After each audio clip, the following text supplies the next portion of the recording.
Taos-pusong nagpasalamat naman sina Senators Bongo at Lito Lapid sa publiko matapos nilang mapabilang sa tutok o tuktok ng senatorial survey ng social weather stations ngayong Enero. Patunay raw ito na pinagkakatiwalaan ng masa ang kanilang paglilingkod na ipapalabas man sa balita o hindi.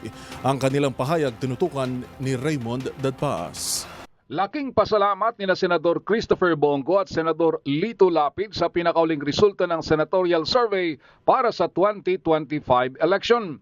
Sa survey ng Social Weather Station o SWS na nilaukan ng 1,800 na mga respondents, parehong tabla sa rank number 3 at 4, sina Senador Go at Lapid na nakakuha ng 37% voter preference.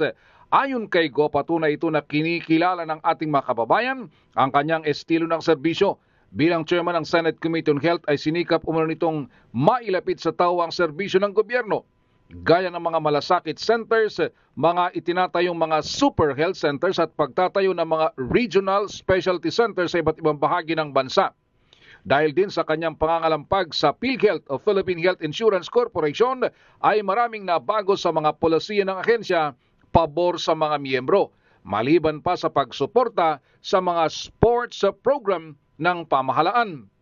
Sa panig ni Senador Lito Lapid ay tahimik itong kumikilos para makatulong sa ating mga kababayan. Kaya't mula sa number 11 ng December survey ay sumipa ito sa pang 3 and 4 ngayong buwan ng Enero. Walang tigil siya sa pag-iikot sa iba't ibang bahagi ng ating bansa, kasama ng pinakauli nilang malakihang pagtitipon na pinuntahan na yung Sinulog Festival sa Cebu, kasama ang mga taga-Batang Quiapo. Para sa MBC TV Network News, ito si Raymond Dadpaas ng DZRH, una sa Pilipinas, una sa Pilipino.